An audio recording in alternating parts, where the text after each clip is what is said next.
परिचय।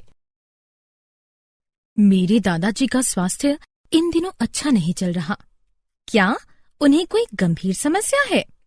हाँ, क्या तुम्हें याद है उस दिन अध्यापिका ने हमें कक्षा में बताया था कि स्वास्थ्य वो दशा है जिसके अंतर्गत शारीरिक, मानसिक या सामाजिक कार्य समुचित क्षमता द्वारा उचित प्रकार से किया जा सके।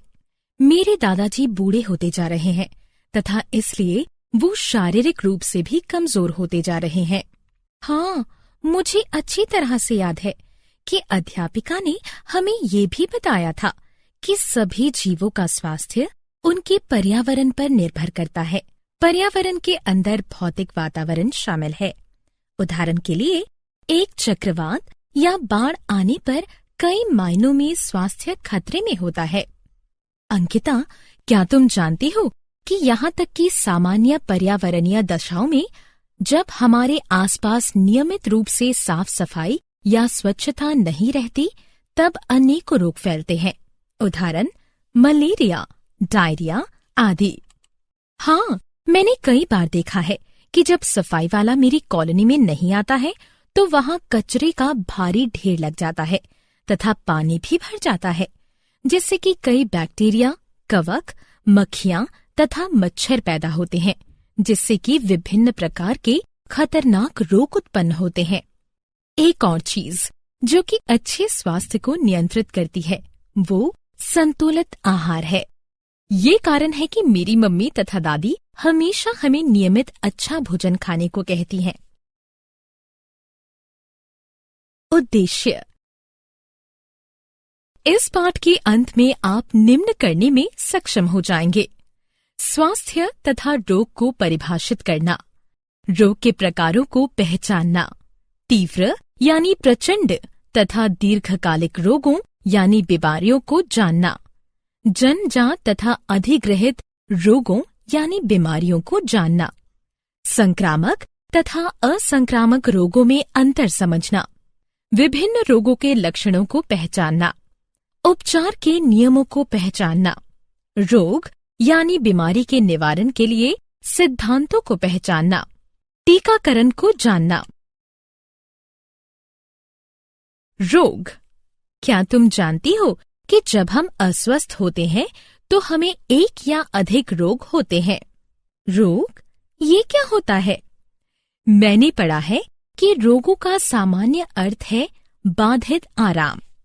हाँ, वैज्ञानिक रूप से रोग को इस प्रकार परिभाषित किया जा सकता है कि रोग शरीर के कार्यक अंगों, भागों, संरचना तथा तंत्रों में होने वाला एक ऐसा विकार या गलत प्रकार से होने वाला कार्य है जो कि आनुवांशिक अथवा विकासात्मक त्रुटियों, संक्रमण, विषों, पोषक तत्वों की कमी अथवा असंतुलन, विषैलापन, प्रतिकूल पर्यावरणीय कारकों, बीमारियों के कारण होता है।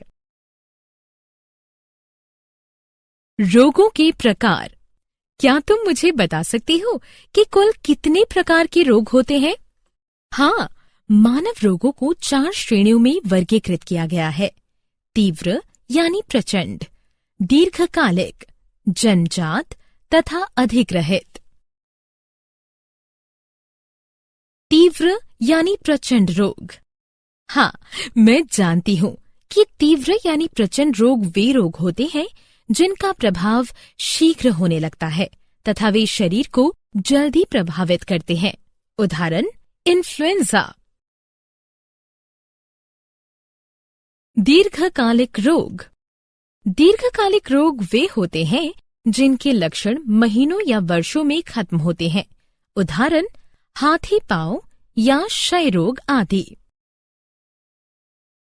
जन्मजात रोग तथा जन्मजात रोग वे रोग हैं जो कि जन्म से ही पाए जाते हैं। उदाहरण, अवर्णता, रंगहीनता, हीमोफीलिया। अधिग्रहित रोग। हाँ, मैं जानती हूँ कि अधिग्रहित रोग जन्म के पश्चात ही पाए जाते हैं तथा इस प्रकार के आनुवांशिक नहीं होते, किंतु अधिग्रहित रोग 2 प्रकार के होते हैं: संक्रामक रोग तथा असंक्रामक रोग। उदाहरण, इन्फ्लुएंजा।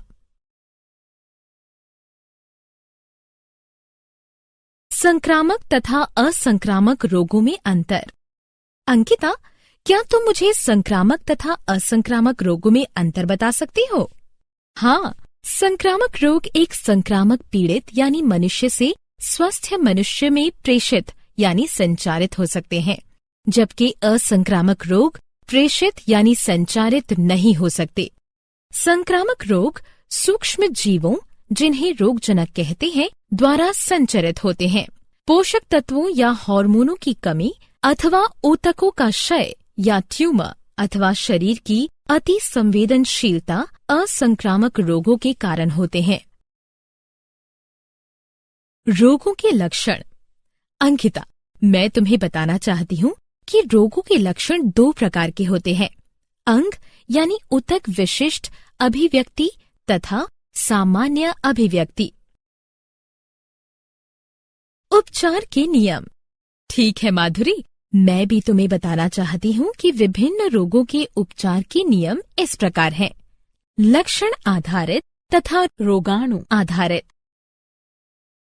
निवारण के सिद्धांत। इसी प्रकार के रोगों के निवारण की 2 मुख्य विधियां हैं, सामान्य विधि तथा विशिष्ट विधि। टीकाकरण।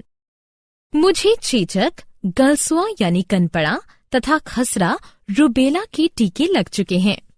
टीकाकरण क्या है? 2 शताब्दी पूर्व एक इंग्लिश चिकित्सक जिसका नाम एडवर्ड जेनर था ने पता लगाया कि ग्वाले जिन्हें गो चेचक हुई है, उन्हें महामारी के समय भी चेचक नहीं हुई। गो चेचक मंद रोग है। जेनर ने जानबूझकर लोगों को गो चेचक दिया।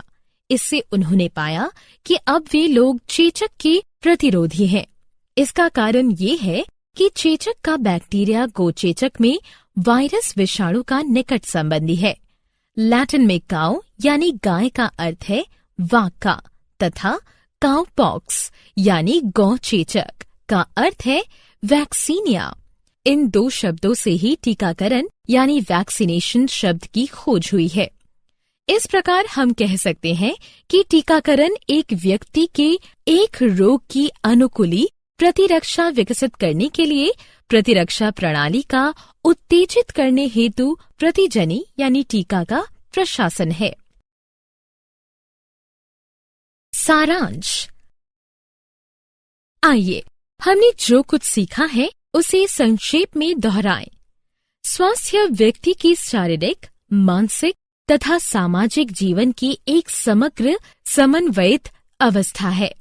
किसी का स्वास्थ्य उसके भौतिक पर्यावरण तथा आर्थिक अवस्था पर निर्भर करता है। रोगों की अवधि के आधार पर इन्हें तीव्र तथा दीर्घकालिक वर्गों में विभाजित किया गया है। आनुवांशिकता अथवा जीवन पर्यंत के दौरान विकसित होने के आधार पर इन्हें जन्मजात तथा अधिग्रहित रोगों में वर्गीकृत किया गया है। रोग के कारक संक्रामक अथवा असंक्रामक हो सकते हैं। संक्रामक कारक जीवों के विभिन्न वर्ग से हो सकते हैं। ये एक कोशिक सूक्ष्म जीव अथवा बहुकोशिक हो सकते हैं। रोग का उपचार उसके कारक रोगाणु के वर्ग के आधार पर किया जाता है। संक्रामक कारक वायु, जल, शारीरिक संपर्क अथवा रोगवाहक द्वारा फैलते हैं। रोगों का निवारण सफल उपचार की अपेक्षा अच्छा है। संक्रामक रोगों का निवारण जन स्वास्थ्य स्वच्छता विधियों द्वारा किया जा सकता है, जिससे संक्रामक कारक कम हो जाते हैं।